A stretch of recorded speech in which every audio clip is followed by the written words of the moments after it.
Mom, it's good you're here. We ought to speak. Yes? Concerning what? I've spent time with your troops, dressing their wounds, treating them. They respect you greatly, would follow you into any fire, any flood. Happy to hear it. They're good folk, one and all. Yes, precisely. In fact, too good to die in a senseless war. Not certain I understand. The Imperial Army's enormous. Just how enormous we know, both. Had you all the Norse kings at your side, victory would still be unsure. Yet you fight alone. Know well you cannot rely on them.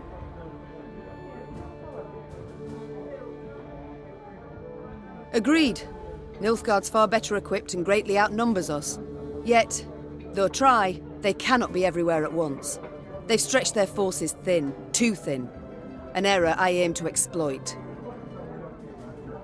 You may be right. I hope you are. The lives of those you lead depend on it. You're proud, persistent, and sure of yourself. Just as I was at your age. It may work in your favor. Only time can tell. Meanwhile, how might I help?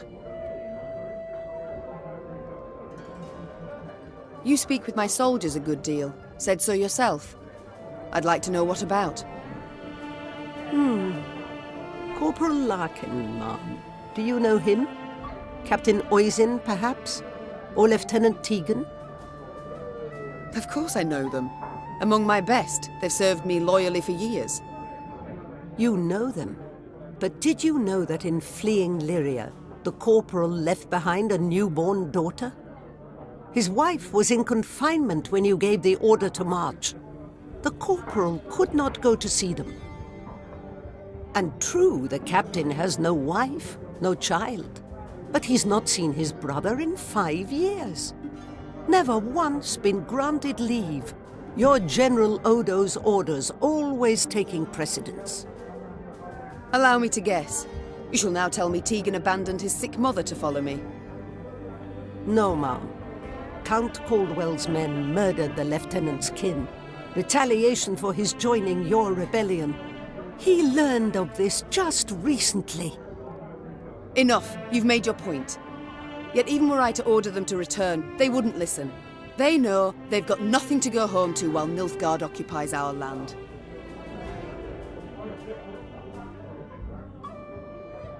You're no village witch, no healer. That much is clear. But nor do you look like our northern sorceresses. I use no glamour, true. I've come to feel a body must age, and honestly so, as nature intended, as is the order of things.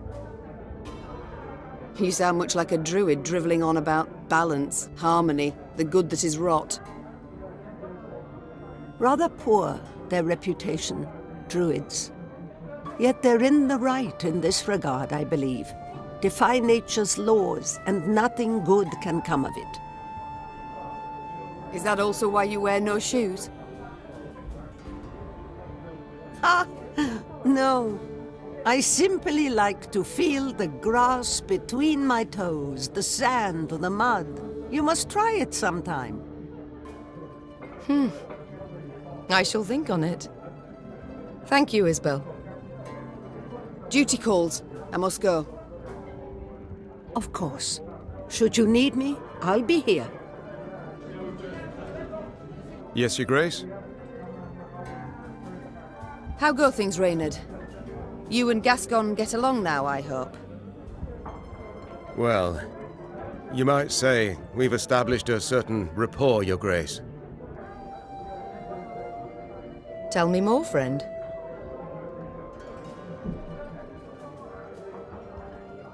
I don't pry into his affairs, nor he into mine. I'd prefer it if my commanders worked together more closely. Your Grace, the man's a brigand.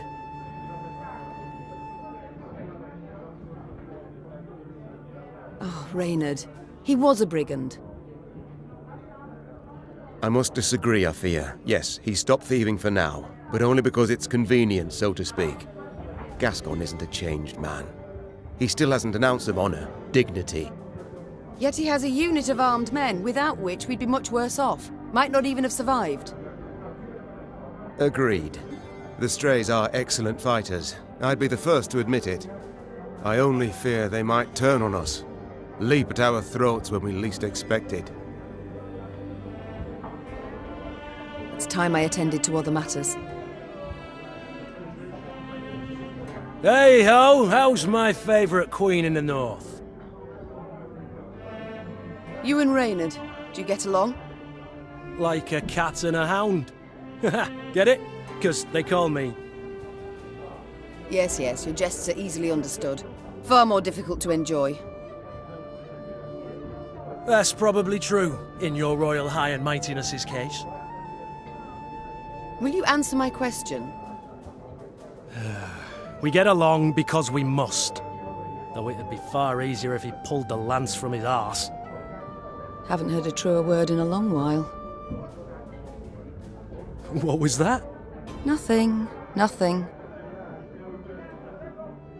It's time I attended to other matters. Farewell. Your Grace, I need to speak with your quartermaster. Excuse my Elvish, but I can't drink that goat's piss he serves in the mess. Reynard's doing, no doubt. He doesn't like the men to drink too much. To be blunt, ma'am, what Reynard himself needs is to get good and bloated for once in his stiff life.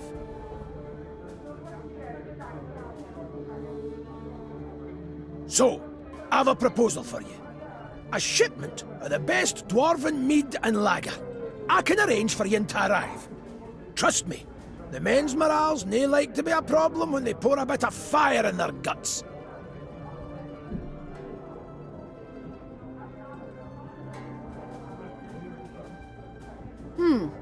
Good point. Very well. Oh, you've my thanks, dear Queen. A few more days of that and I'd have been lapping up puddle water. I trust you'll arrange the details.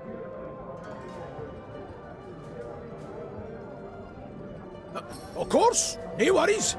You dinna ken how happy a dwarf you've made me. Ah, right. And the men too, of course. You're a Zigrin, are you not? I know the name. One of your clan slew the dragon Ockvist. Aye. You're thinking of Yarpen. Cousin of my cousin. Left my hackham when I was but a wee snot. Decent enough dwarf, but never could conform to our basic tenets and laws. Though, admittedly, we've so damn many it's hard to keep them from leaking out your ears. Is it that bad?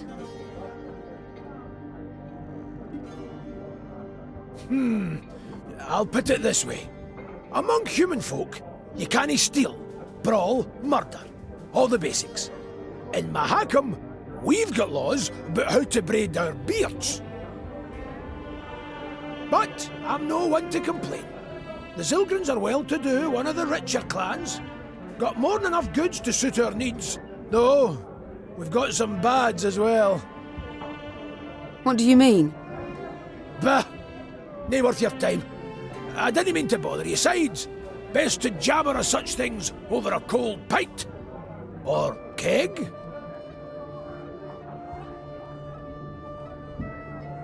Your elder. I'd like to know more. Do tell me about him, please. I'll skip the obvious, as you've already had the pleasure of meeting the old crank.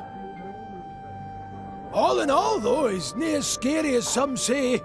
Been keeping the clans in check for some 2 centuries now. Which is nae a small feat, I might add, no. No conflicts between them all this time. Are you certain?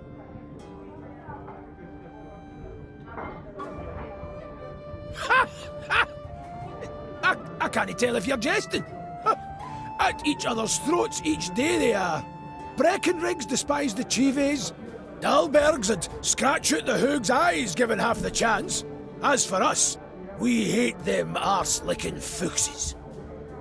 But Brewer's got his ways, keeps each yen in line. If not for him, Mahakam would have fallen to bits ages past.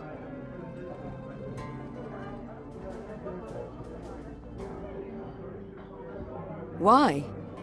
Round 150 years ago, when the elves were fighting that hopeless war against your folk, the Elder-in-Chief ordered the pass to Mahakam sealed tight.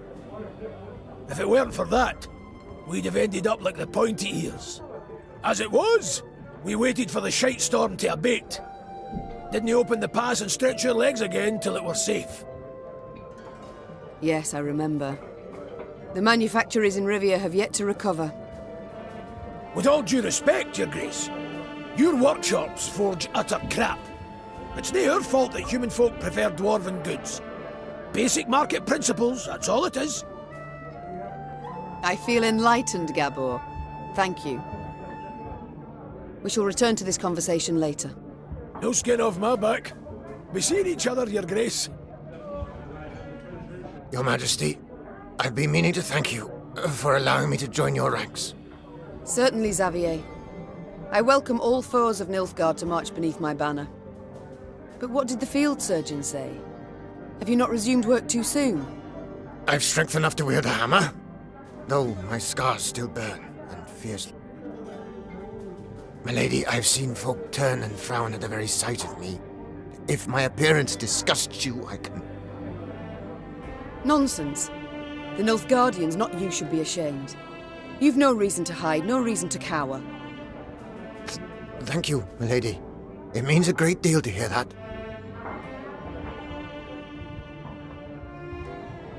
You've long served in King Demoven's army, haven't you? Yes, Your Grace. Why enlist at all? What prompted you to do so? The king needed engineers. I answered the call. Not terribly talkative, are you? I can build any bridge, any ballista, but to talk, well, it hurts to talk. I see. Well, do not worry. I prefer deeds to words, in myself and others. You choose not to follow your king, Xavier. Why? To fight in the field, with you.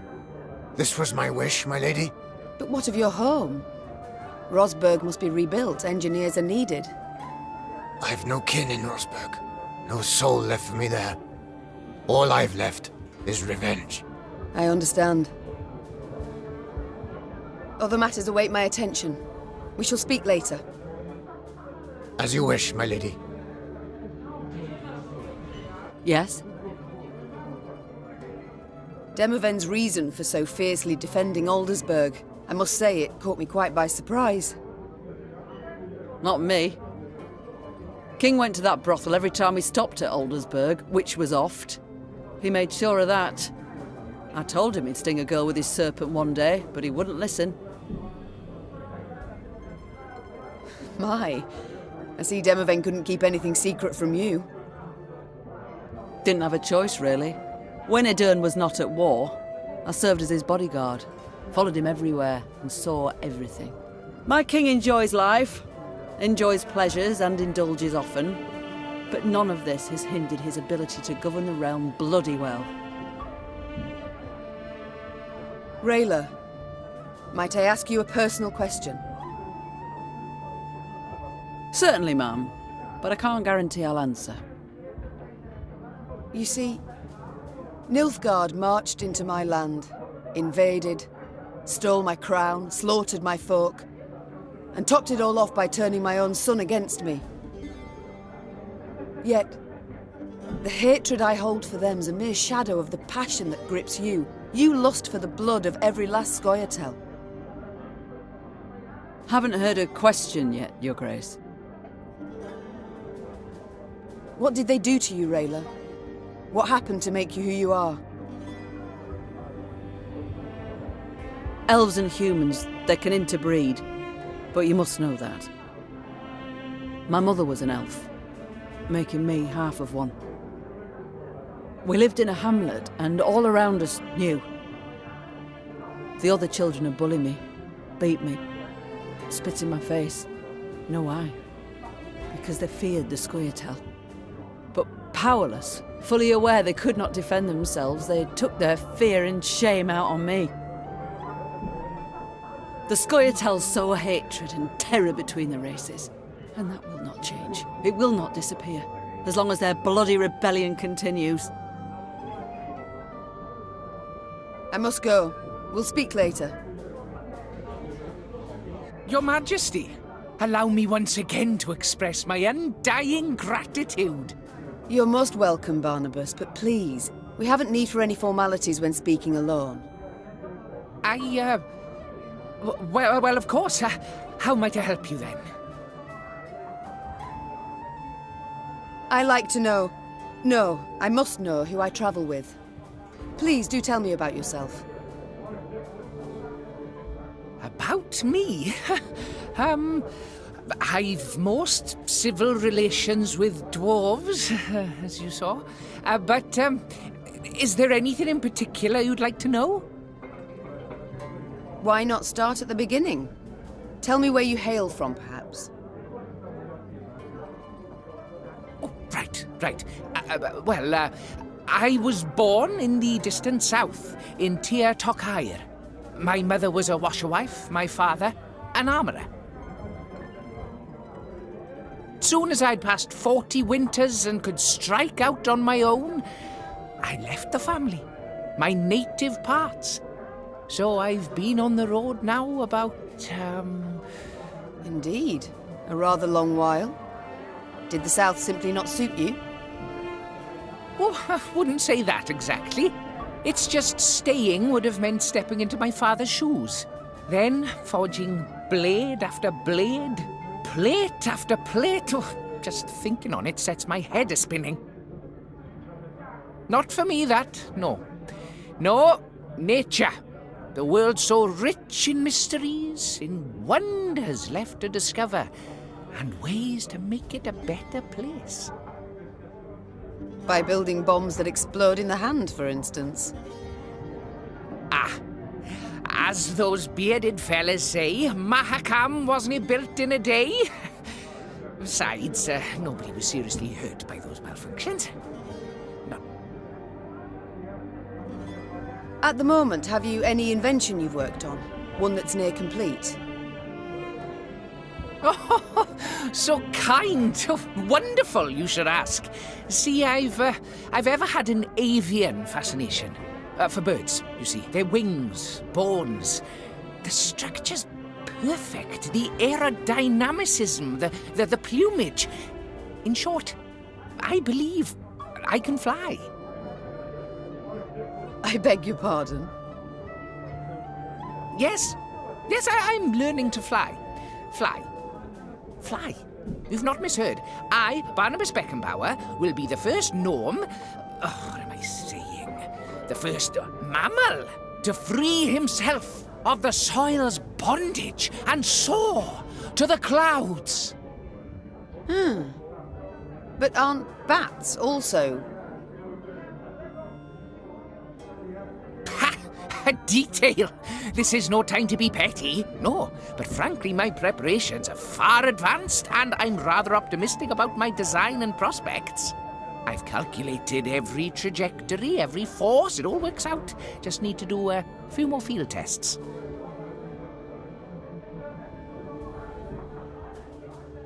Did you have volunteers try it, or did you test the design yourself?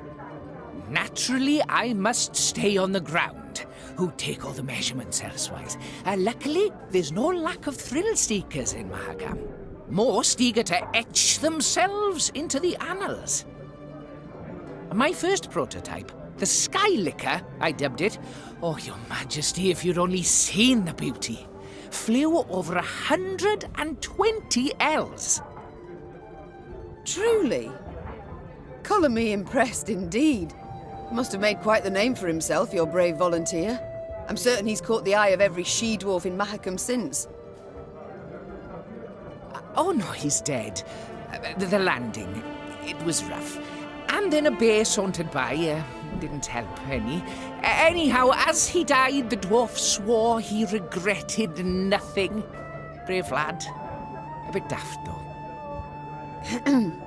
I see.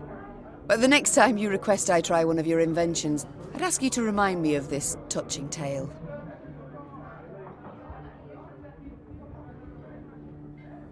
Time I attended to other matters.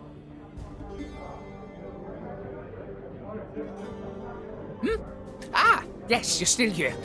Off you go then.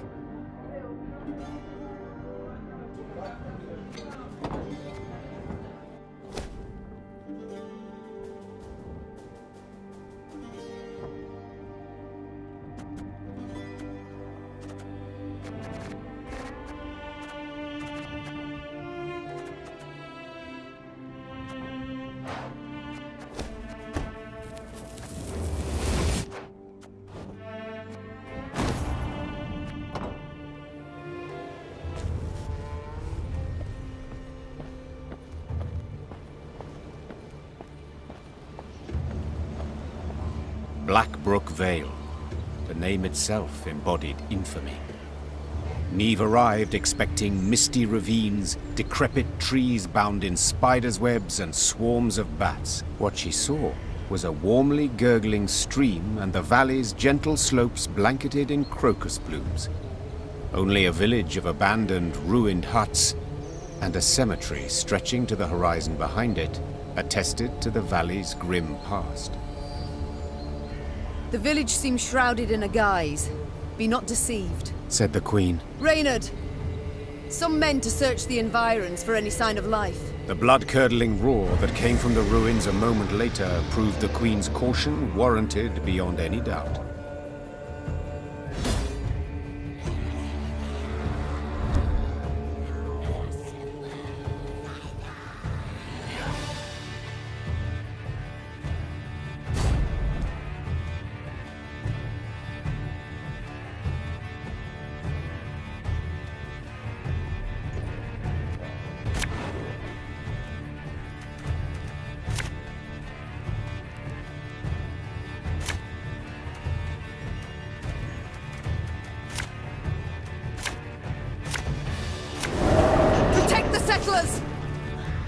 Never fear! I shall protect you!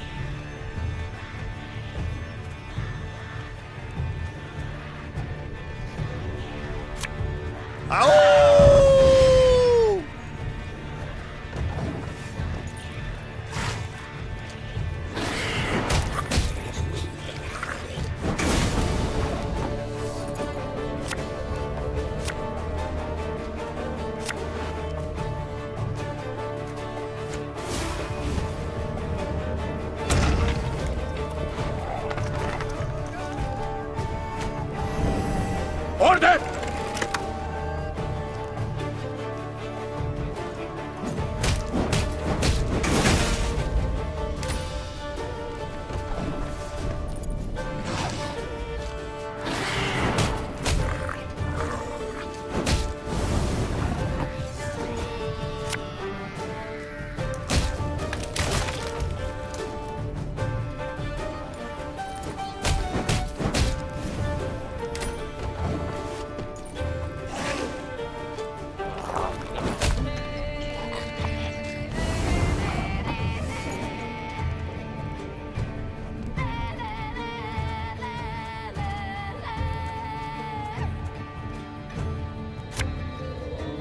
Again and again and again.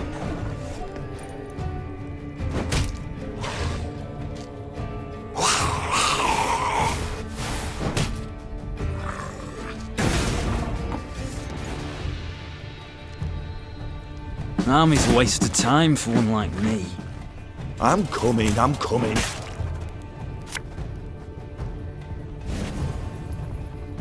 My favourite cut of lamb?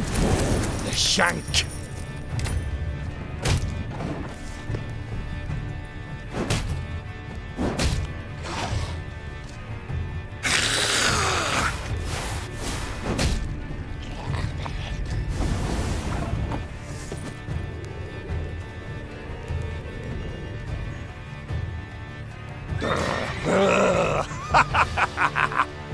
We must trust each other.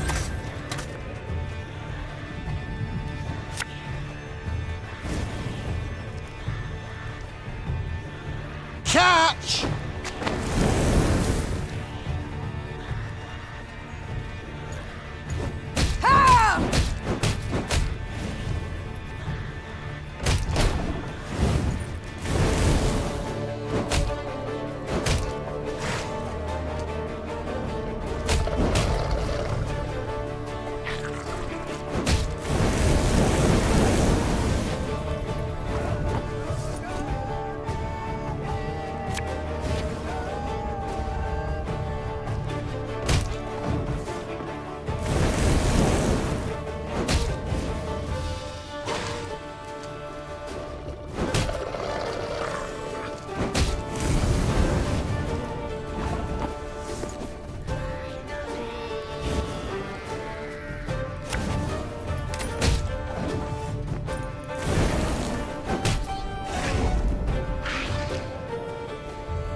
Likely the last, that one.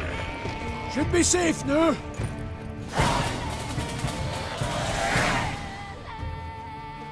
Following the victory, the settlers' hopes seemed renewed.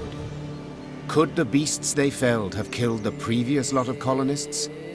Perhaps the curse that had long hung over Blackbrook Vale was at last broken. We thank ye, Your Majesty, the settlers' leader said, slipping the satchel from his shoulder. You've granted us new hope, and a new home. The dwarves had rolled up their sleeves, were prepared to go at the huts to repair them, when one of their number cried out. Hold! There's something here! Something reeky! A voice most familiar, thought Meave. Yes, for it belonged to Barnabas, the rescued inventor. The gnome had elbowed his way to the fore, stood on his toes, extended his nose, and inhaled through it like a pointing hound seeking out wildlife. Ignoring all queries, Barnabas had then sat down on the brook bank, filled a glass flask with water, and was now holding it up against the sunlight, dipping into it the tip of his tongue and some strange scraps of paper extracted from the depths of the pockets of his patched coat. Finally, Barnabas stood, brushed his backside clean, and announced his findings. Well, we know with some certainty the reason for the settlers' demise. 'Twere not beasts, no. They prowled in later, drawn by fresh graves. 'Twas the water. Oh, roll your eyes and whirl your fingers all you want, and then peer at the brook. Nary a fish. All poisoned by subterranean fumes. The dwarves hemmed, hawed, and grumbled, and were a heartbeat from abandoning the Vale for good.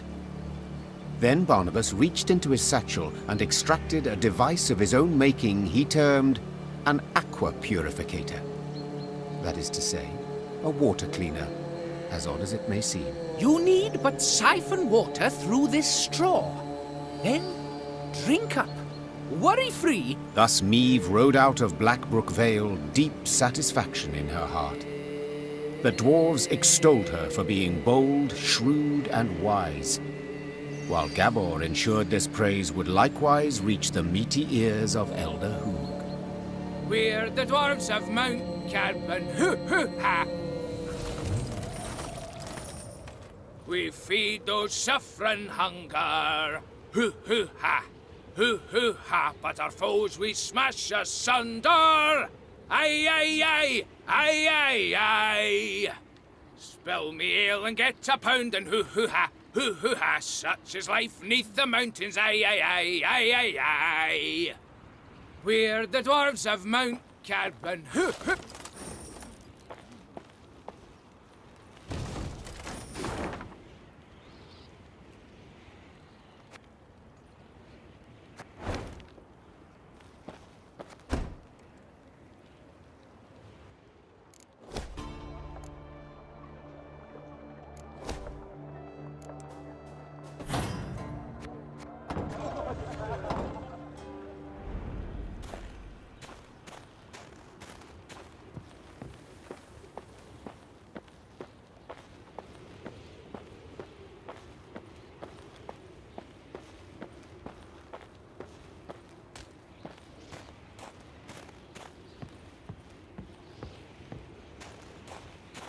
The rumors Gabor had overheard were true.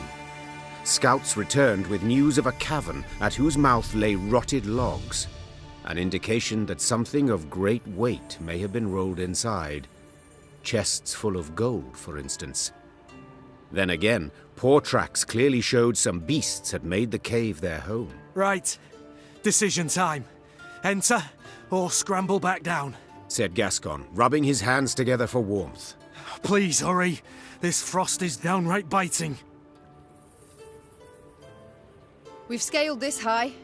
Foolish we'd be to descend empty-handed. Fall in behind me! The Queen took the fore, sword in one hand, torch in the other. The flickering flame's glow illuminated the cave's interior, casting long shadows. Meave was certain some horror would leap at her at any moment. And she was not at all wrong.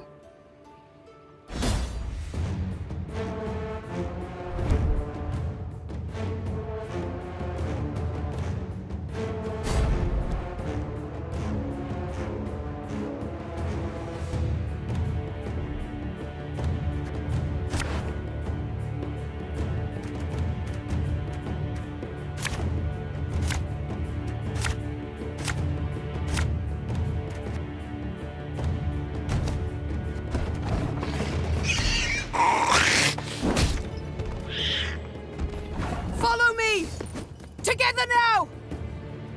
Anyone here struggle with strong reservations when entering monster-infested pits? Asking for a friend. Are you mad? Don't shake that!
Ever have a stone knock out one of your teeth?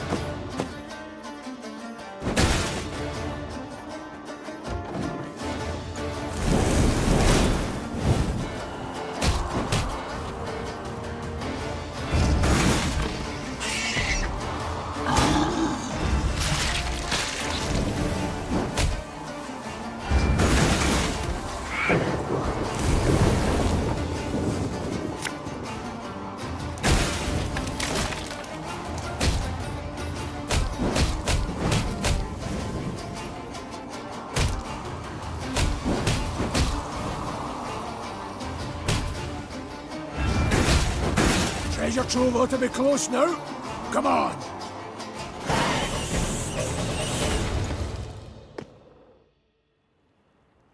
As soon as the last beast had fallen, the Lyrians took to seeking out the treasure.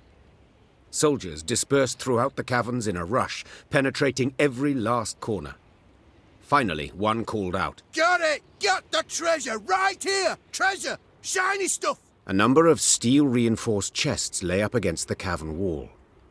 Niamh blew the dust from the lid of one and lifted it with some difficulty.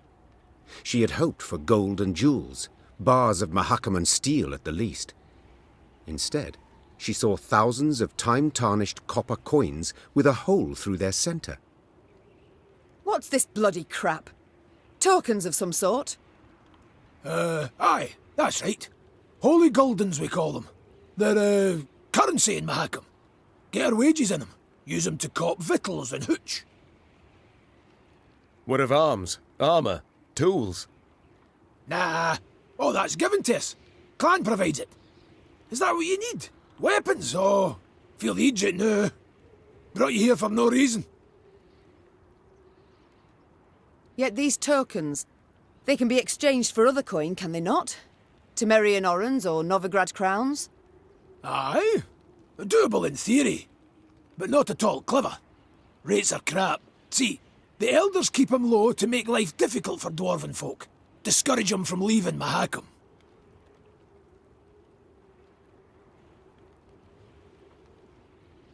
What's this? Common dwarves use no gold? You cannot be serious. Yet I am. What good's gold to them? Clan gives them all they need. And victuals and hooch beyond need, they get for tokens. Yet you trade with humans. Gold coin you take for your goods, the coin must serve a purpose. What is it? We hoard it all. In vaults. Great piles. Down bottom lie ducats dating from the reign of that dozy ham-shanker King Dagrid. And you do not put it to use? Acquire anything for it? Then it's true what folks say, that you love gold too much to part with it. Hoard it for pleasure, as dragons do. Point of fact, that there's pure drivel. Gold's a metal like any other, just yellow. We hoard it for our safety. Your safety? I fear again, I simply don't follow. Couldn't it be simpler? Soon as human folk get it in their heads we's a thorn in their side, we'll spend it. All of it, in a jiffy. Excess coin supply, that's called. Matter of days, gold'll be worth less than sawdust. And you're tossing banks and economies, bam, on their arses. There'll be nothing left of them. They'll cave in faster than a mine shaft with rotten props. Why are you all ogling me? With human folk for neighbours, we dwarves got to be damn vigilant, as sheep round wolves. So how can these tokens serve me? We must trade them. Even should we get a pittance, it will be something. The soldiers demand their pay. Ah, your bums out the windy. Fighting men want full dixies and tankards of hooch. Coins but a means to that end. What do you suggest then? As I've been saying, the tokens we use to purchase nourishment and mead, and what you've got in those chests, why, that'll do to fund a feast the likes of which Mahakam's not seen since Brewer was sworn in as Elder-in-Chief. The fighting men'll eat and drink their fill, carouse about and forget their due and pay right quick. And invite the local dwarves to feast with you, and the clans'll look kinder on you too.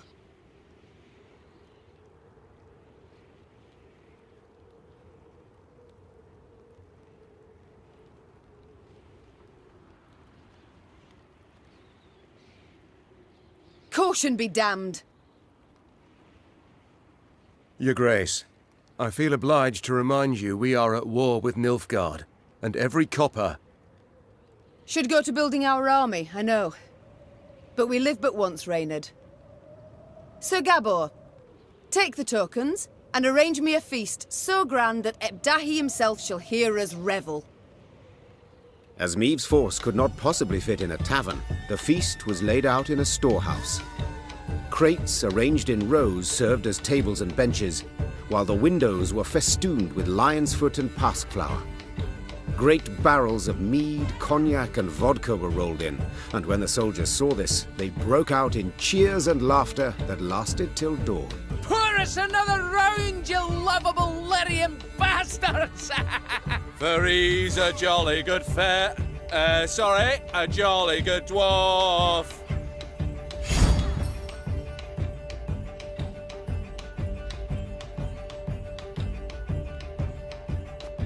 There was food and drink enough for the dwarves of the pass, who, with Meave's men, raised tankards in hand and voices in song the night through.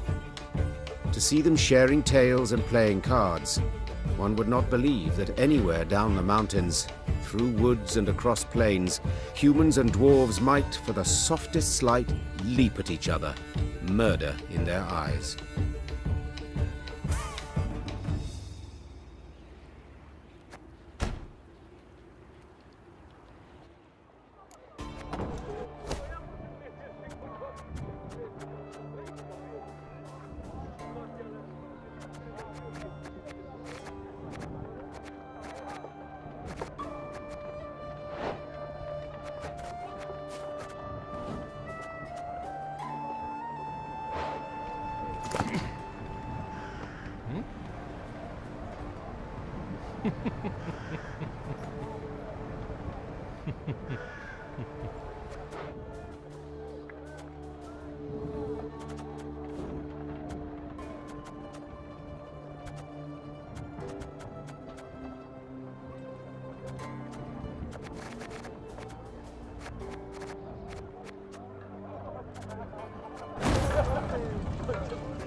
We would take root neath Mount Carbon, where it's warmer, but allotments for the Vale.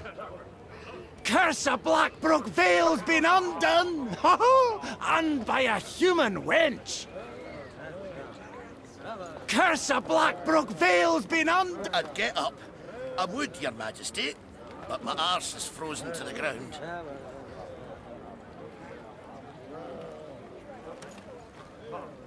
Four Dwarfs Codex states it clear. If you're in a mine and something knocks, you'd do best not to knock. Riding past a mine, Niamh noticed a group of miners gathered around the entrance to a shaft. Frost had settled on their moustaches and beards, suggesting they had been there for some time. The Queen summoned Gabor and asked him to determine the reason for this sit-in. He returned after a few minutes and announced the most curious thing. They're waiting for the knocking to stop. Niamh's frown prompted Gabor to explain in greater detail. According to our laws, dwarves can't go into a mine if there's knocking coming from inside. We're obliged to wait for the ruckus to quieten down. Ah, yes. Our own miners share this superstition. Reynard interjected. They say the knocking is that of a treasurer gnome, a kind of mine ghost. With all due respect, your miners are dimwits. Gabor said, patting Reynard on the shoulder. Knocking means an imminent and abrupt discharge of the potential pliable energy of rock formations. In other words, you ken, a rock burst. Except usually it's all done in a day or two, whereas these lads have been waiting going on 2 weeks. Foreman's grown impatient. He'd like to send someone down the shaft, have him see what's at issue, but, well, the code forbids us from doing anything of the sort. If in this manner I can gain favour among your brethren, sighed the Queen, dismounting. So be it. I shall descend and see what the problem is. The shaft was too narrow to fit an entire army, so Niamh and a small unit of men entered the mine, miners' lamps in hand, and hearts in their mouths. The rhythmic knocking coming from the bowels of the mountains, distorted and multiplied, was unnerving. Soon the company arrived at the place that seemed the source of the knocking. Gabor put his ear to the rock and listened for several moments in silence, then struck the wall with all his might. The wall crumbled with a crash, opening a passage into another corridor, from which sprang numerous foes.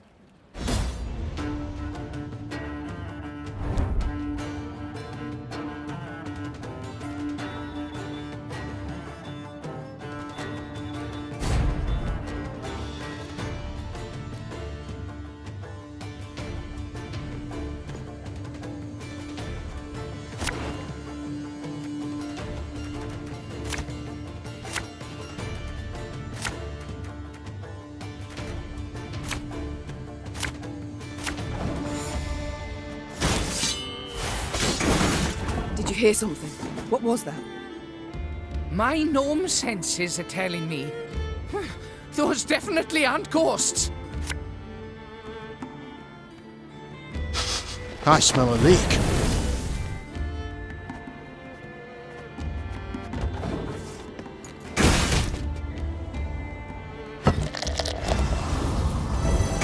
Who goes there? Drop your weapons!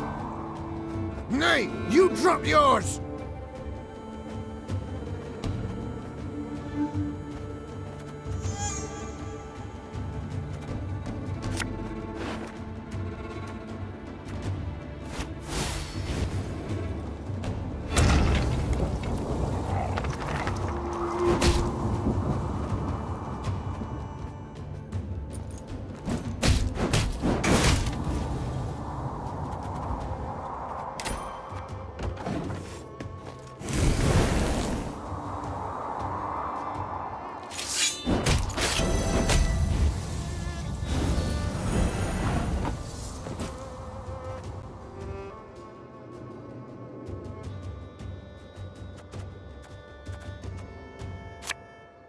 You mad?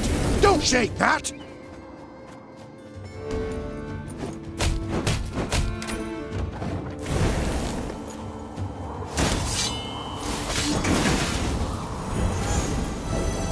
Who just grabbed me? Oh, apologies, Niamh. I thought you were Reynard.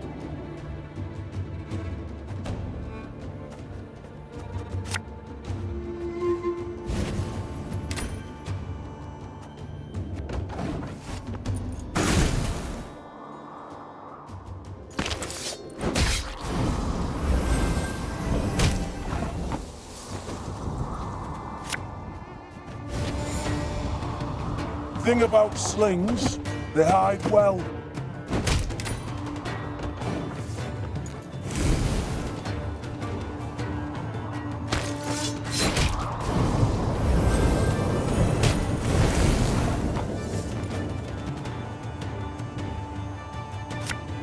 All right, that's no problem.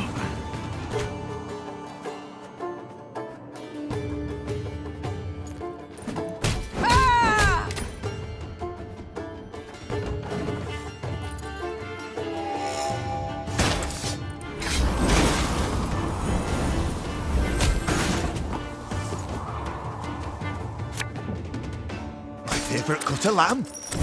Shank.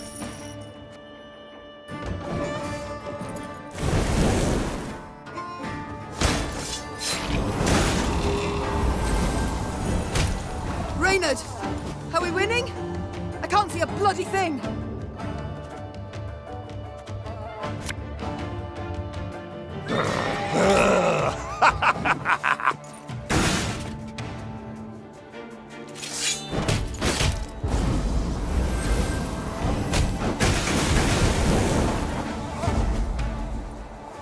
Stop!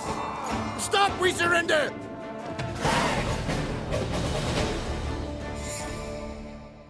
Both sides were surprised.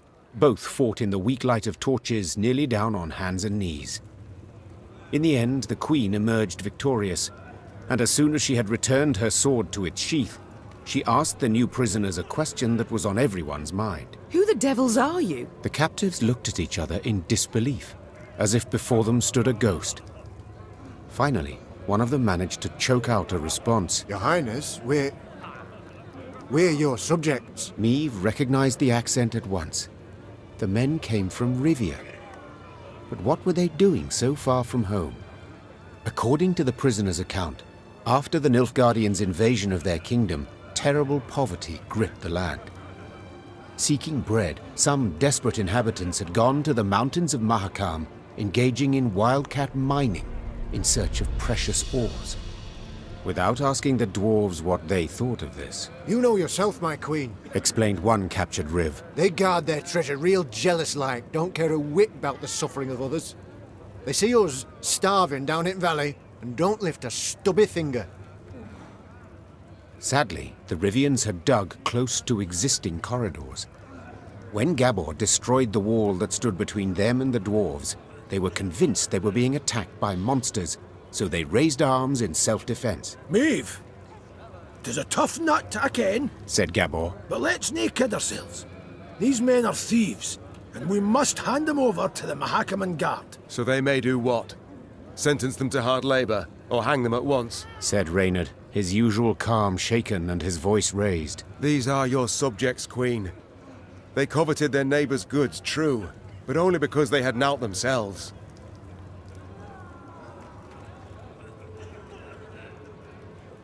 If dwarves left the mountains to rob the fields of Rivia, Said the Queen after some consideration. I'd want to judge them according to our laws. Like it or not, Bruverhoog has the same right. But, milady, you're us queen. You swore to protect us. From harm, yes, but not from due punishment. With a heavy heart, Meve handed the Rivs over to the Mahakaman Guard.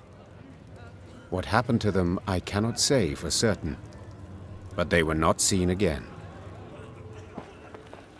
Well, boys, a wee swig and we get back to work. Well, boys, a wee swig and we get back to work. Well, boys, a wee swig and we get back to work.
The sound of approaching hoofbeats made Meave turn to see Reynard spurring on his panting horse, galloping at a breakneck speed towards... Ill tidings I bring, Your Grace.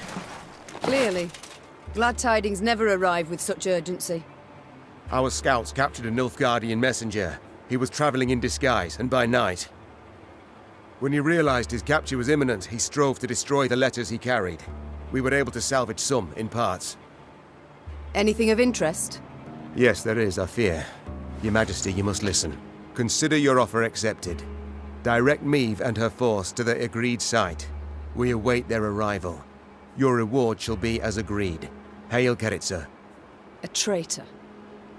We might have expected as much. Nilfgaard has shown amply that it abides only by the rules it sets. Since they have not proved able to defeat me in the field, in open battle, they seek other means. I suppose the scroll bears no name. It does not, Your Grace. The messenger. Have you questioned him? Naturally, Your Grace. Alas, he knows not to whom the letter is directed. He was to leave it in an agreed spot. I take it tidings of the whole affair have spread throughout the force? Yes, Your Majesty. The witnesses were too many to keep this fact a secret. We must thus assume the traitor in our ranks knows it as well, and will make no attempt to retrieve the scroll. A dead end. Have we any other leads or clues? None, I fear, Your Majesty. We must be alert. Keep a keen eye on events as they unfold, and exercise great caution in forging new acquaintances. Very well. Eyes wide open, all senses attuned. Yours in particular, Reynard. Of course, my liege.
Meave's force neared Davor's abyss.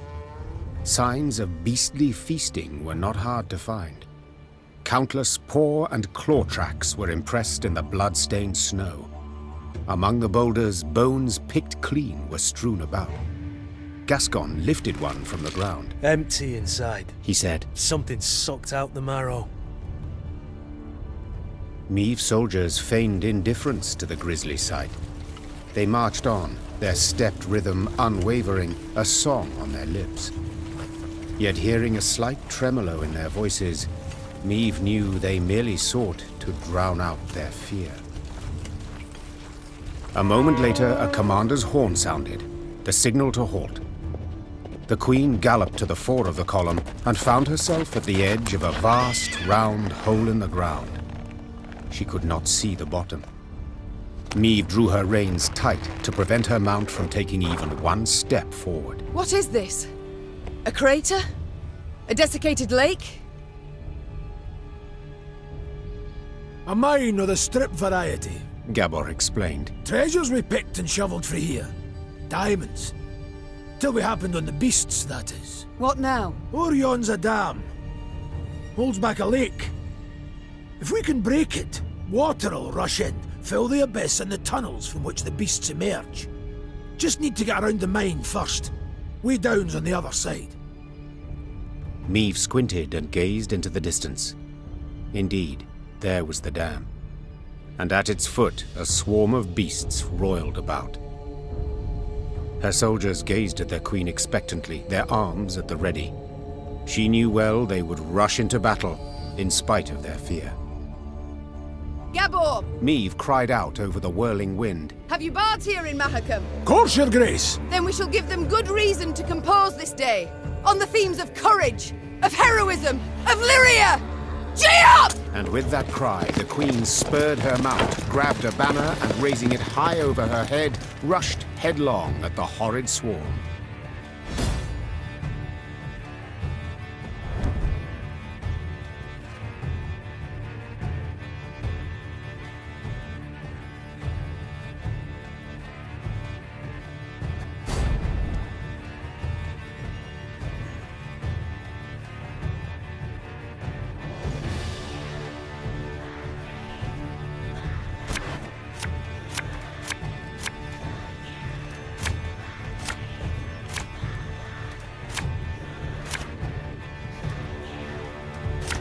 Here's the way down! We need to break through and destroy the dam!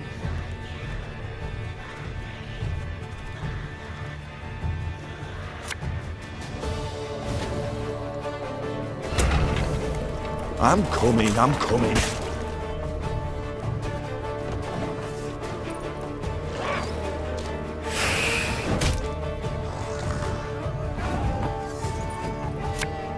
Left, right, left, right.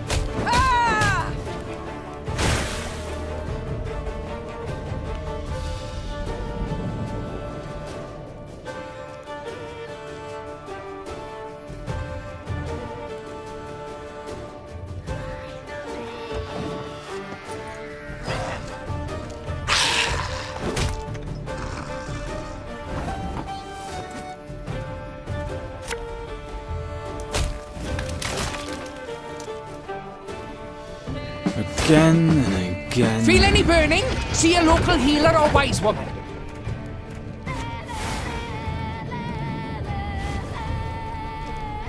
Army's a waste of time for one like me.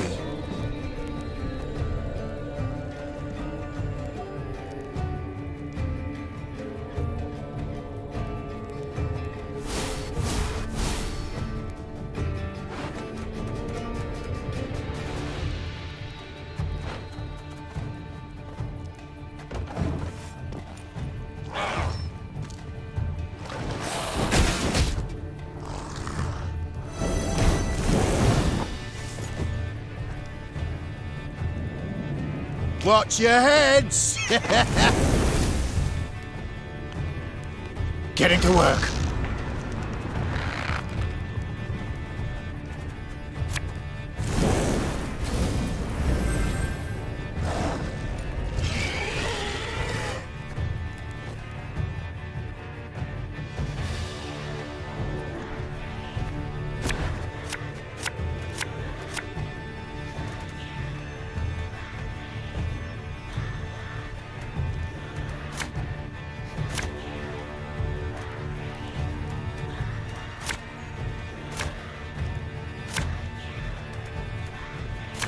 Here's the way down!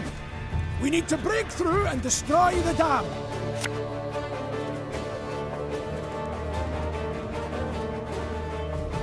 Make love, not war.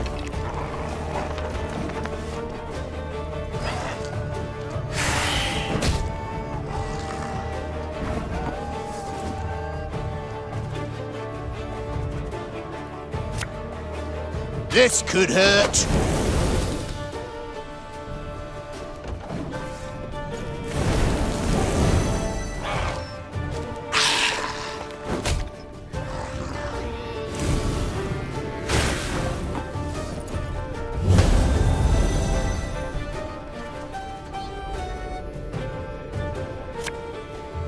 I'll fight to my last breath.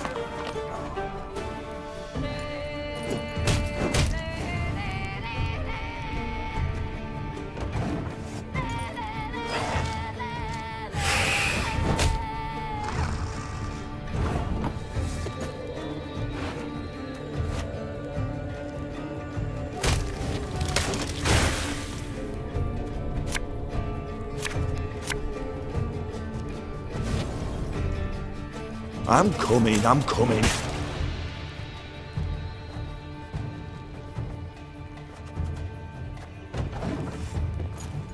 Your Grace, monsters approach from all sides.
Left, right, left, right.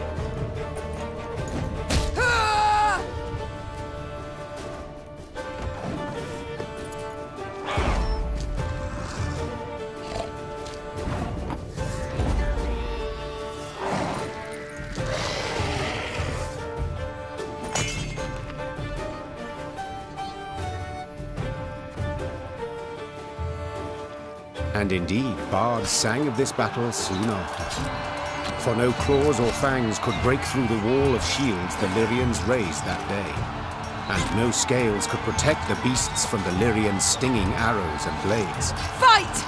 Do not relent! Let us show these beasts!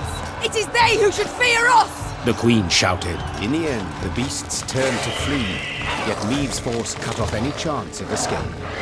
A solid wall of men began to push the monsters ever closer to the edge of Davor's abyss.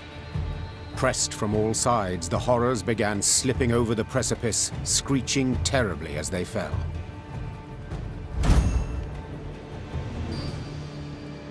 Silence came at last. The Queen stood at the edge of the precipice, breathing heavily, leaning on her sword. From the depths of the mine came muted growls and groans. Let's flood the damn hole, hissed Gabor, before any other shite crawls out of it.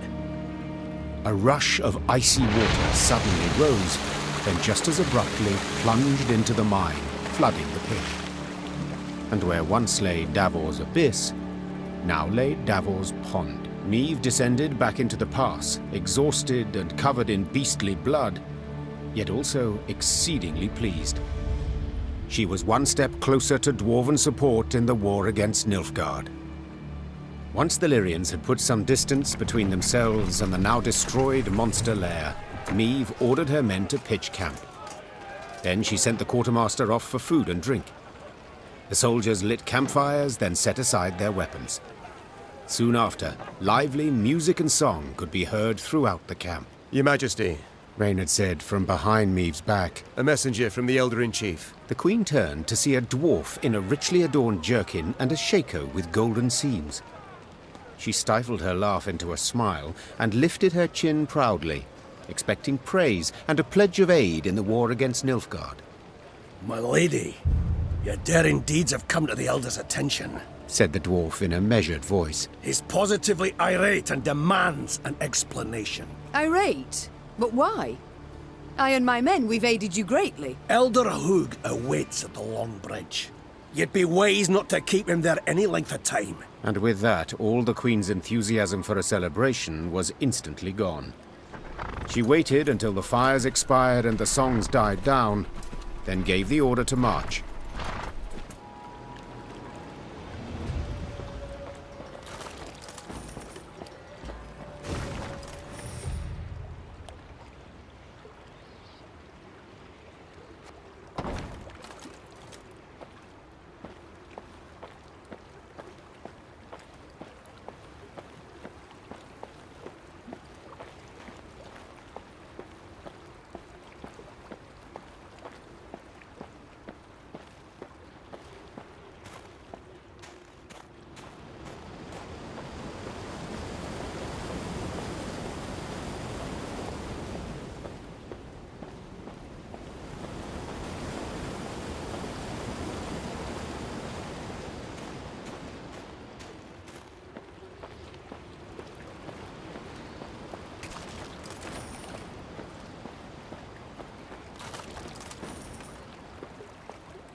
Gazing towards the horizon, Niamh noticed a dark shape outlined against the mantle of snow that lay on the ground.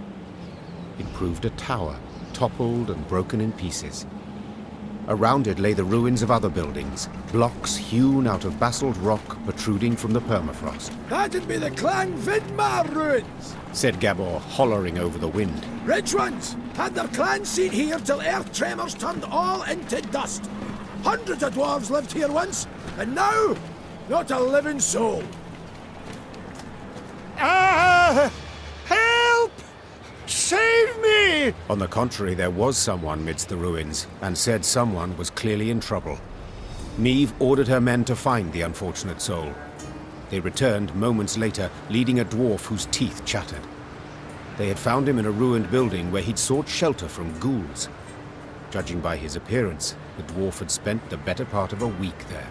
Marco Vidmar, they call me. He said, patting down unkempt hair that seemed to reach in all directions. I came here seeking a family heirloom, lost in the tremors and the chaos they caused. I ken the chamber where it ought to be, but, well, beasts made their lair there. I cannot drive them off on my own. But bold warriors like you ought to cut them down in a jiffy. So, will you help? I too have lost my home, estate, Said the Queen. so I understand well what you feel. I shall help you recover your heirloom. Call it a whim. Mirko Vidmar's face lit up. Though he'd spent a week besieged and eating stale biscuits, and though there was a hoarfrost in his beard, he quickly trotted to the front of the column and led the Lyrian soldiers to the underground chamber. As promised, beasts awaited there.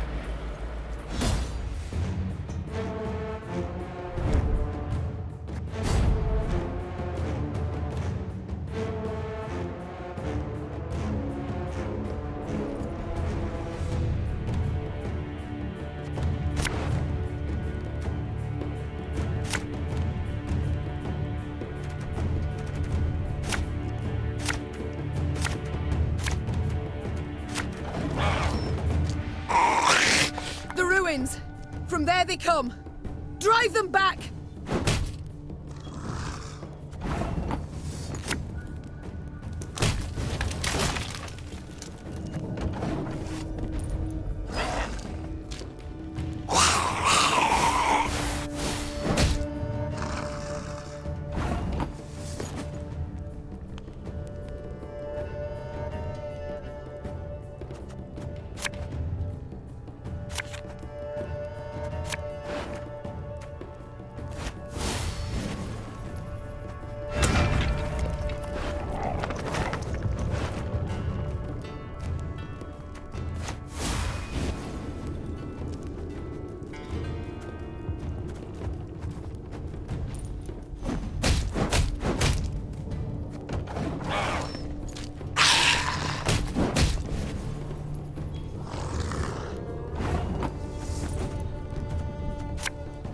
This could hurt.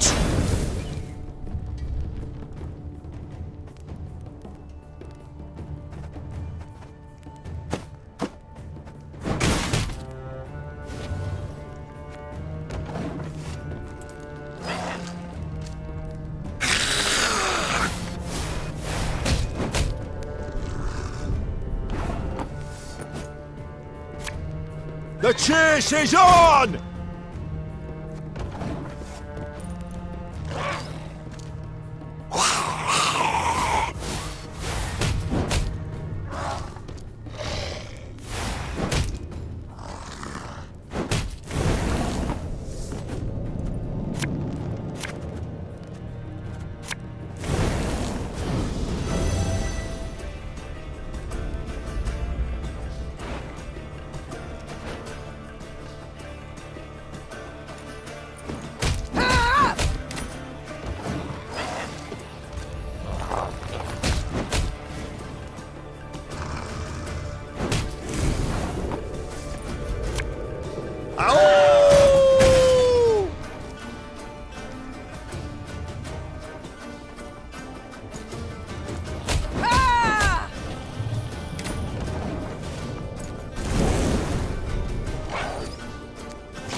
I've hit the white of an eye from half a league away.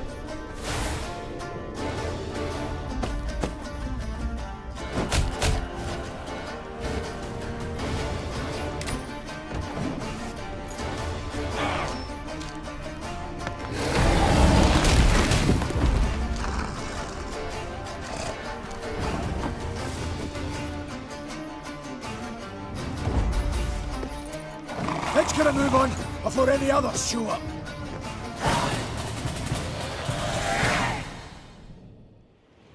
As soon as the fight was done, Mirko Vidmar ran towards a crate that stood on a pedestal, slipping on the now bloody floor.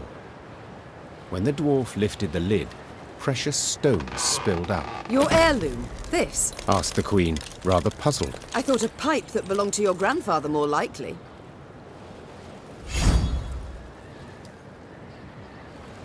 Seems to me Brother Mirko wasn't wholly candid with us. This here's no heirloom, no family souvenir. It's the treasure trove of Clan Vidmar.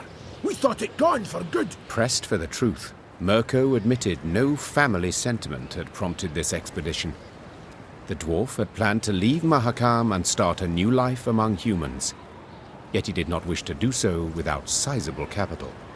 I can't stand to stay here a moment longer. The days, all of them, they're identical. Rise with the first cockscrow, march in double file to the latrine, crap on command, 12 hours down the shaft and home to sleep. Mirko complained. Want a wifey? Put in an application. In triplicate. Care to snip your beard? Elders got to approve it. You want to add buttermilk, not cream, to your mushroom soup? Clan council's got to debate it. How's a dwarf not to get balmy? I understand the lad, no two ways about it. Gabor sighed. But I feel it's my duty to remind yous that what Mirko's going and doing here, well, there are laws. Treasure's due the Elder-in-Chief, not to Mirko, that's one. Second, any dwarf that wants to leave Mahakam can't take nothing but his breeches, his dixie and his coat. So, brief like, consider well afore you make your decision, Your Grace.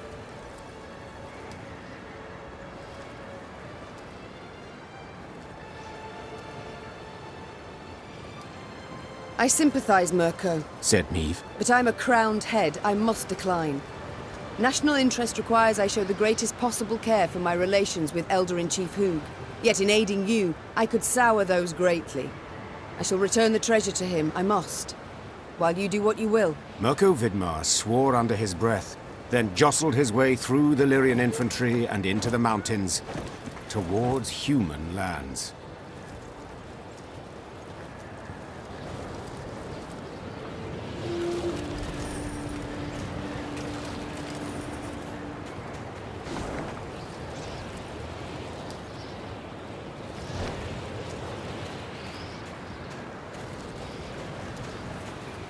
Frozen, all. Only the banner moves, blown by the wind. Downright poetic. Prime material for a ballad. Perhaps even a whole saga.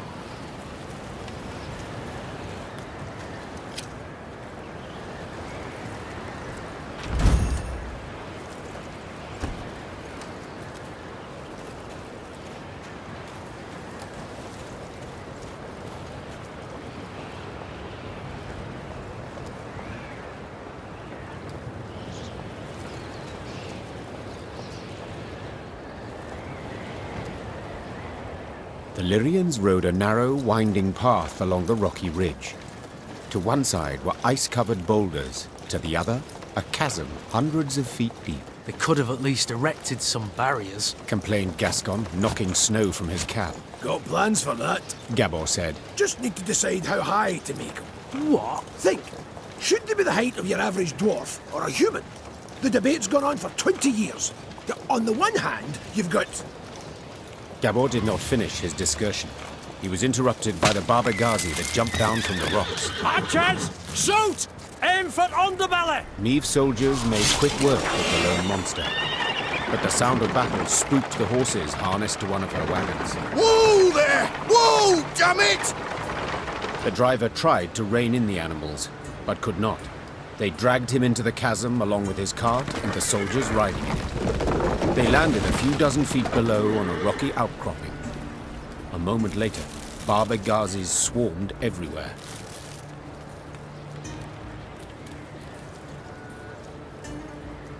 Did you see how they fared? Anyone left alive? Asked Meve, leaning over the cliff edge. Worry more about their cargo, Gascon replied. They were also carrying chests of gold. Blast. We can't get down there. Too steep and the snow keeps falling. We can lower ourselves down a line. But without armor, shields, or heavy weapons, otherwise it will snap. And the Baba Ghazis? The Queen said, brow raised. We shan't kill them with daggers. They're too thick of armor. We'll have to try. Or continue on our way.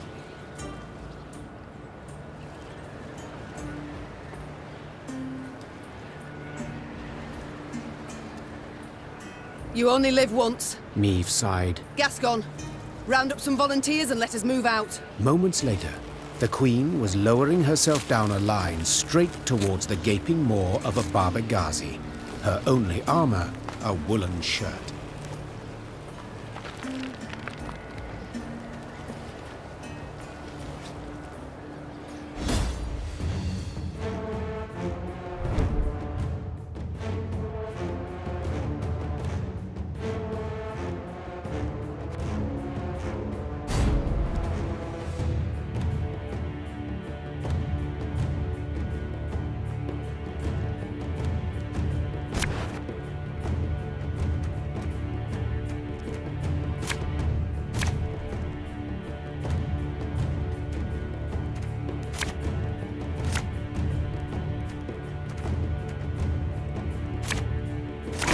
Careful! No one try to be a hero!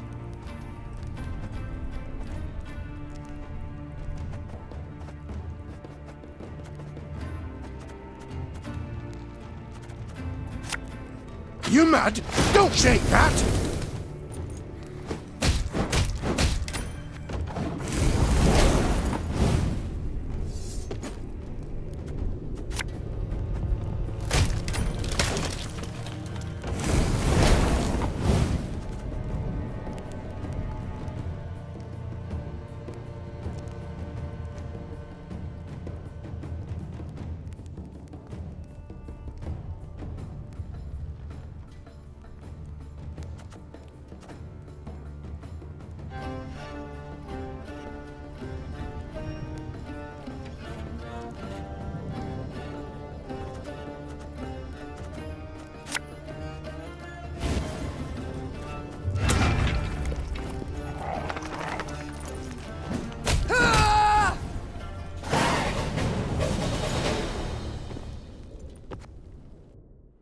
Bereft of sword and shield, Meve could not withstand a single blow.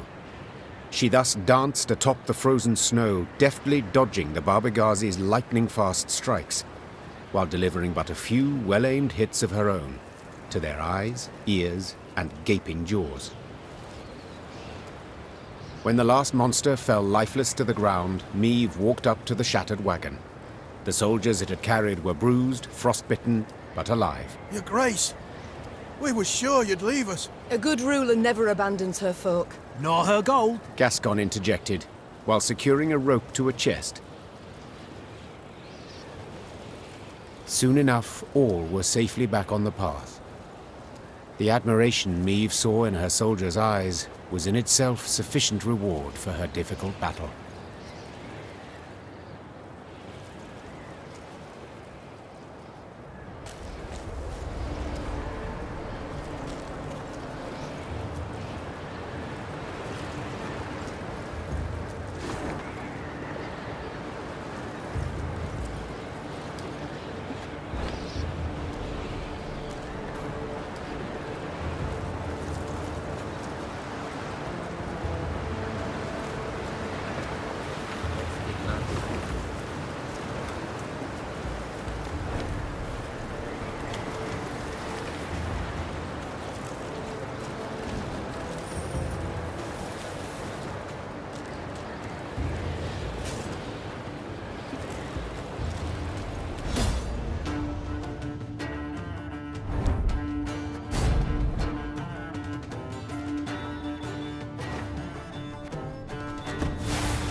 Welcome to me inn.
mantle of fresh snow today.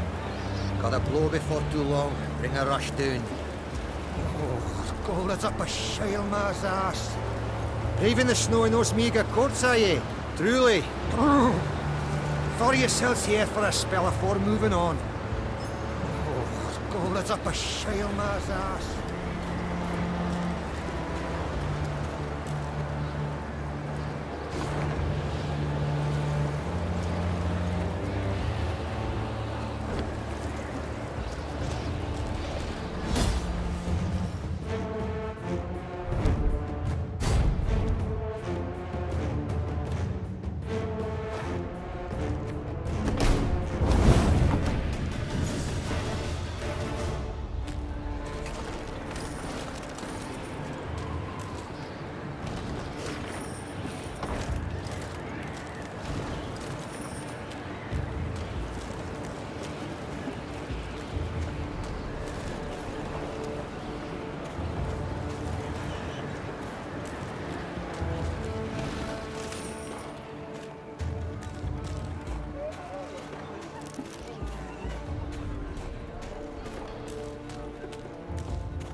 Niamh now witnessed a sorry sight. A mass funeral for miners killed due to a tragic convergence of events. Their lead caskets lay upon the snow, wreaths of hop cones laid upon them in turn. The mourners waited for the diggers to finish. The digging was tough, for the ground was frozen. As the crunch and thud of picks and shovels continued, the dead miner's foreman scrambled onto a boulder to make a speech. Angry shouts and loud booing stopped him. You knew it! You knew they'd smelled vapours, but you ordered them to keep digging till it blew up in their faces! Make the daily quota whatever the cost, eh? You've blood on your mitts, whoreson! A mourner then picked up a chunk of frozen ground and threw it at the foreman. Blood spurted from the gash that appeared on his forehead. The first dirt chunk was followed by another, then by a rock, a brick. Niamh realized that if she did not intervene, the foreman stood to be stoned to death.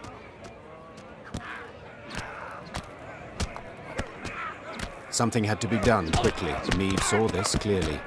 She spurred her mount and rode into the cemetery, pushing through the throng, then stopping before the foreman, the horse shielding him from further blows. Calm yourselves! Silence! His guilt cannot be decided here. It must! Before Niamh could finish her plea, a large rock thrown from the crowd struck her bosom, nearly knocking her from her saddle. Upon seeing this, her Lyrian escort lowered spears and drew swords and rushed at the angry mourners. Shino Kren! Isbel cried out. Her hands began to radiate a fierce light that blinded both dwarves and Lyrians alike. Have you lost your minds, all of you together? Not had your fill of misfortune yet?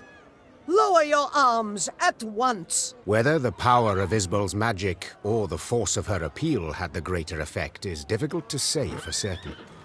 Either way, both sides suddenly lost the desire to fight. Niamh breathed a sigh of relief, aware that if not for Isbel's intervention, a great amount of blood would have been spilled at that cemetery. Knew there'd be a stink cause of this. Well, we may have gotten a wee bit carried away. 'Tis good you brought back some order. Knew there'd be a stink cause of this.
match!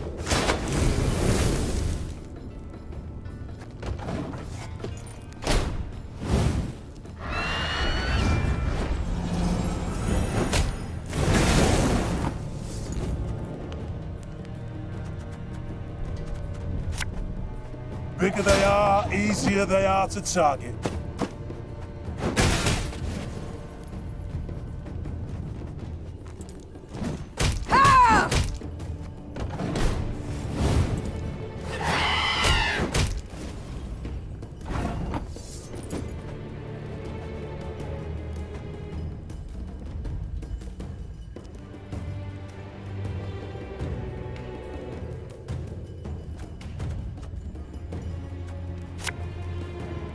We'll catch 'em all!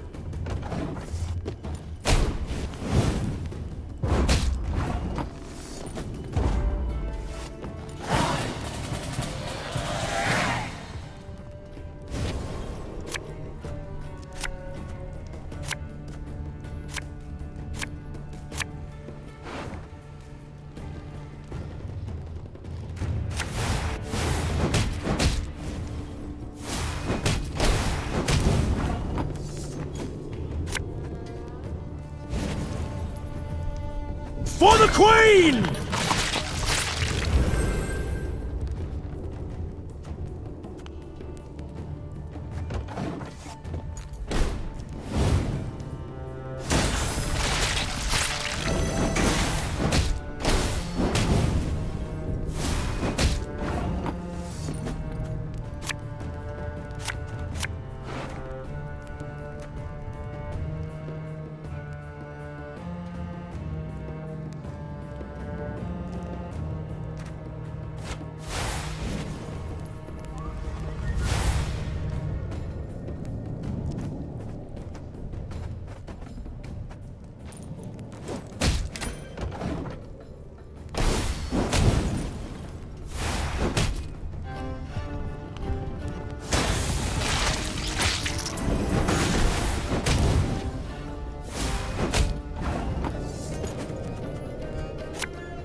I smell a leak.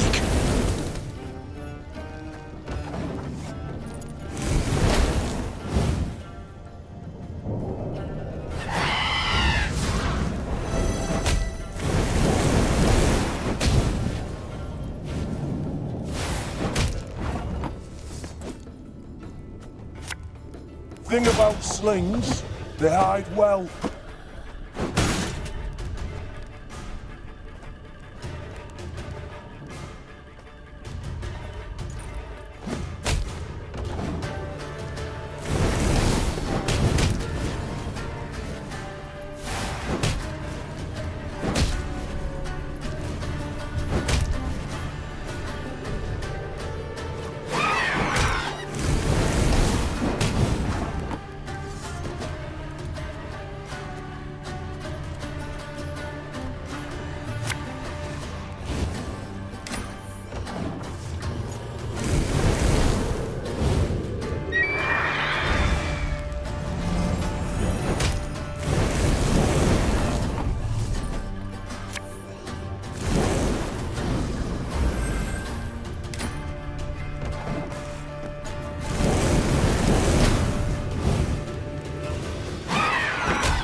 The chase is on!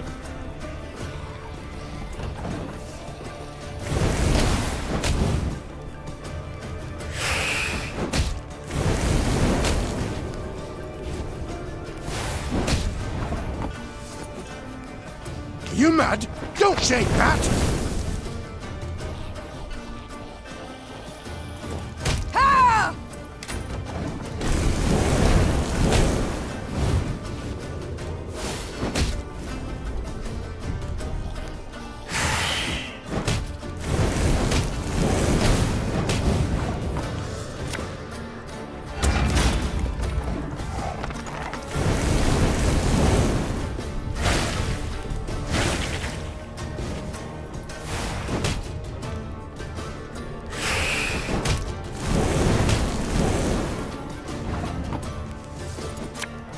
My scars? No, they don't hurt.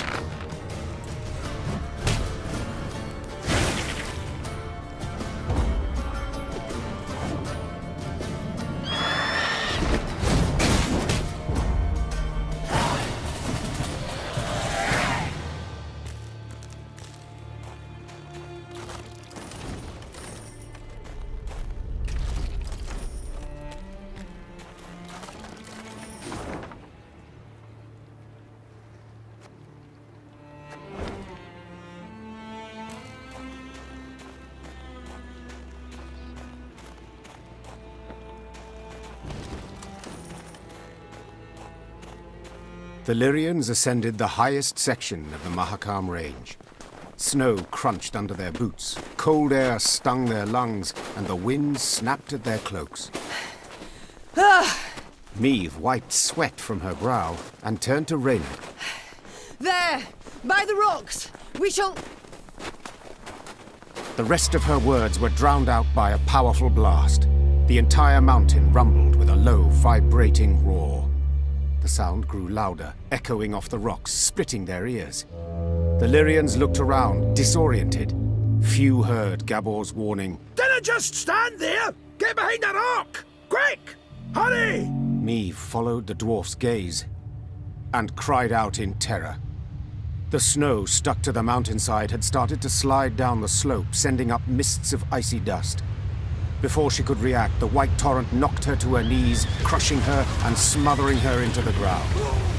All she felt after that was all-encompassing cold and fear. Meve survived. The dwarves who ran to the Lyrians' rescue dug her out of the snow in time. Some of her soldiers were not so lucky. The Queen looked at their bodies, blue, frozen. Next to them lay dead horses, demolished wagons. The losses were enormous. Meve wiped her cheek.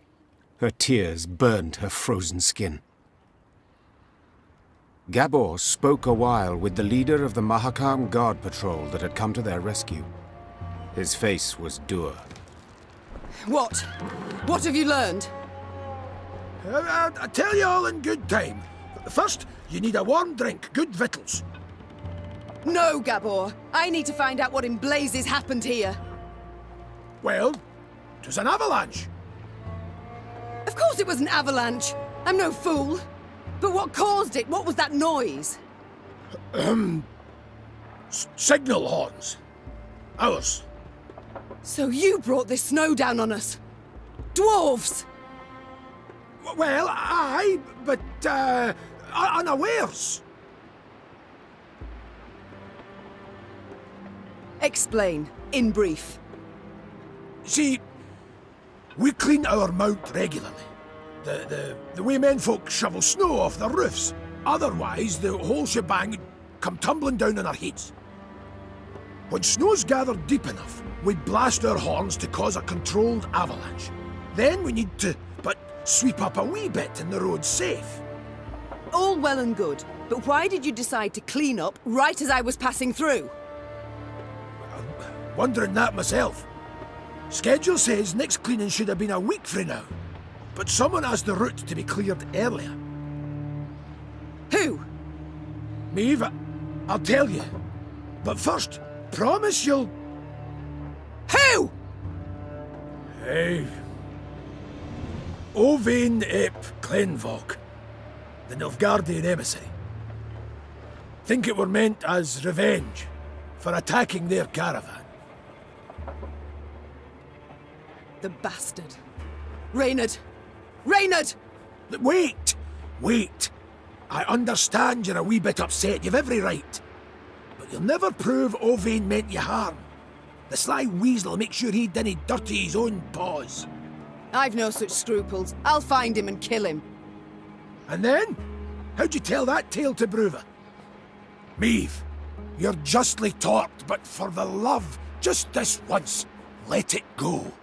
Or you'll leave Mahakam with nae a scrap to show for it. Moments later, scouts reported Owain was camped to the north of the accident site. Meve had to decide how much she was willing to risk to get her revenge on the Imperial emissary.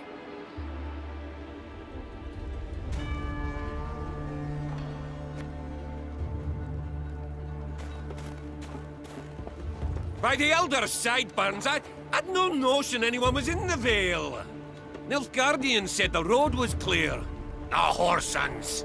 What a mess. I'm so sorry. With all my heart. Nilfgaardian said the road was clear. Ah, whoresons.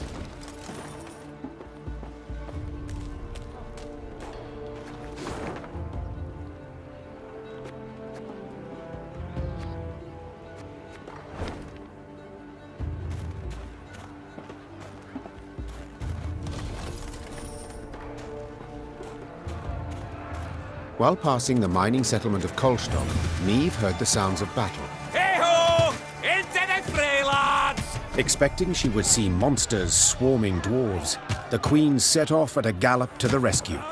Her braid blew about in the wind like a banner, showing her men in which direction to attack. The dwarves she saw, however, were not engaged in a battle against Shaelmars and Barbigazes. No, they were going at one another. Luckily, no weapons had yet been drawn, but given the dwarves have hands the size of bread loaves, this did not necessarily mean there would be no deaths. Oi, lads! Roared Gabor Zigrin. What's this foolishness? Calm the hell down, damn it! Gabor's intervention proved successful. The dwarves limited themselves to verbal jousting. Niamh, who was no stranger to barrack-room talk, nonetheless turned crimson at the dwarves' cursing. Piecing together the obscenities, Niamh concluded they were debating an old quarrel about the height of a certain mountain, or rather of the twin peaks atop it. One of them lay in the territory of Clan Dahlberg, while the other in the Hoogsland. Each family felt their peak was the highest, all measurements indicating the contrary being total fabrications. Queen? Started Gabor, nervously chewing his moustache. They're asking if you, as yin impartial and a fair-minded wench to boot, wouldn't wish to settle their Egypt squabble once and for all? Niamh knew well that this type of age-old quarrel could easily end in bloodshed, so she resolved to help. Representatives of the two clans gave her a strange mechanism she was to use to measure elevation.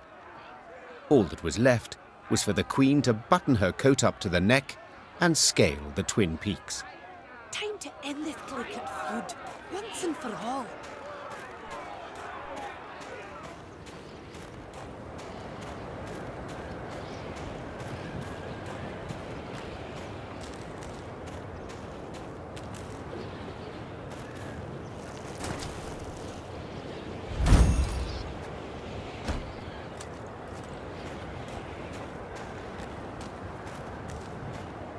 When she and her force had travelled half the way to the first, she heard a long roar that made snow shelves detach and descend. Without waiting for her scouts to return with reports, Niamh drew her sword.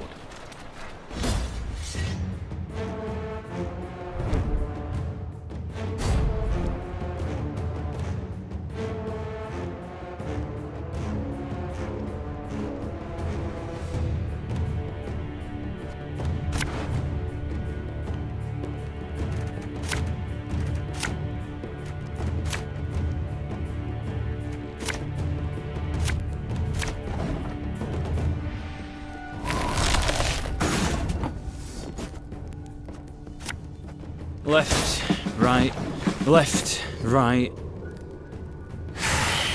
Eyes up, lads! They're flying straight for us!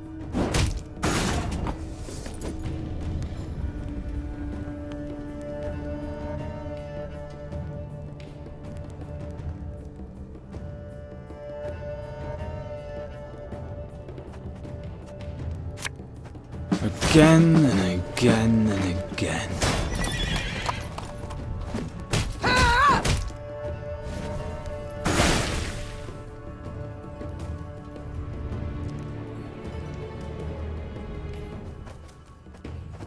God save the Queen!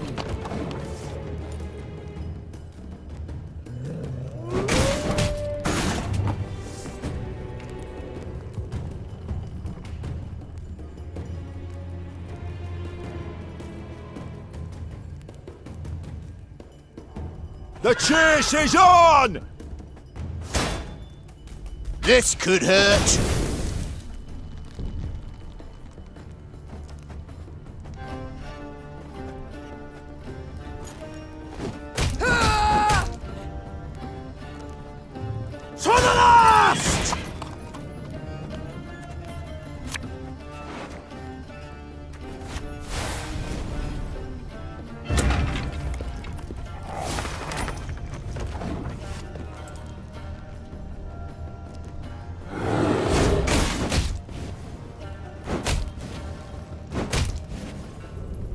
Quite the clever little contraption they gave us.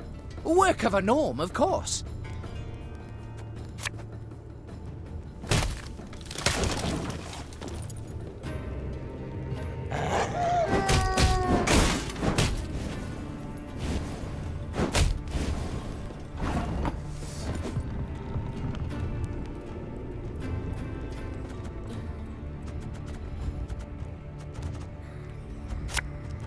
Pays late. Again.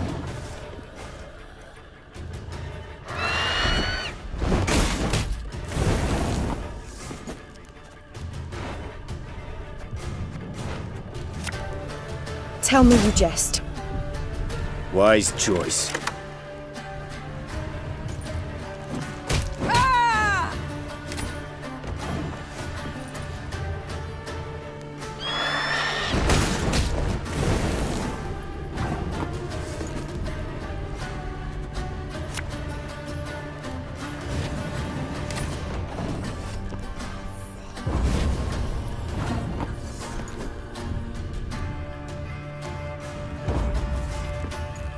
Take those measurements and let's be gone from this place.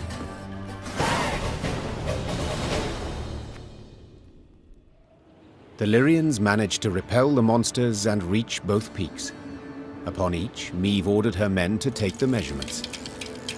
While waiting, she admired the breathtaking view of the Mahakarman Massif.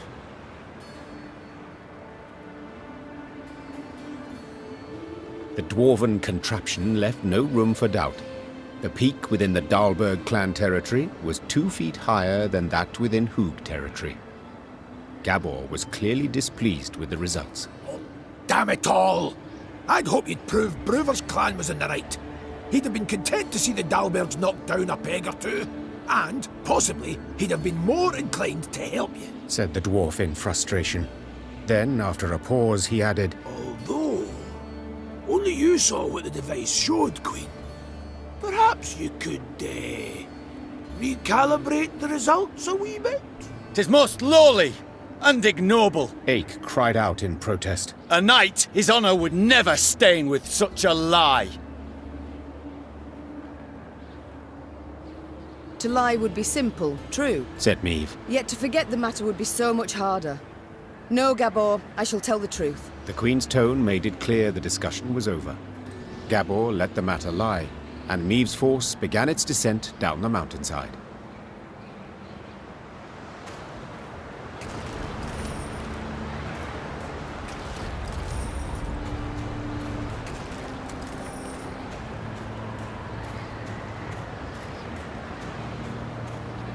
The dwarves of both clans had been waiting with bated breath for the expedition's return and report.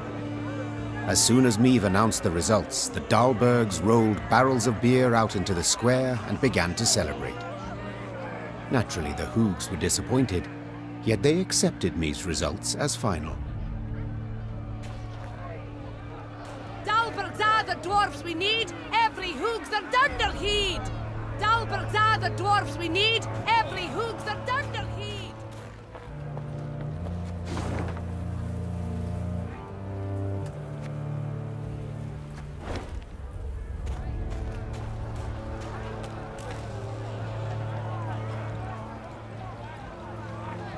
There, my lady, whispered one of the scouts. Left of the path.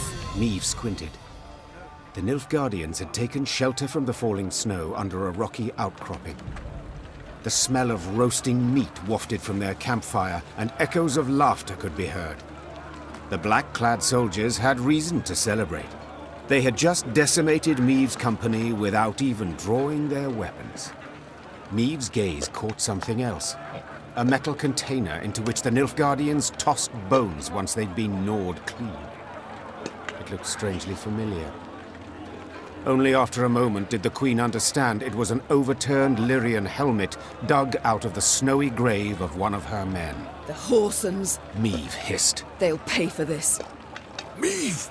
Asking you last time, keep a cool head, whispered Gabor. You want vengeance? I get it. But think of the cost.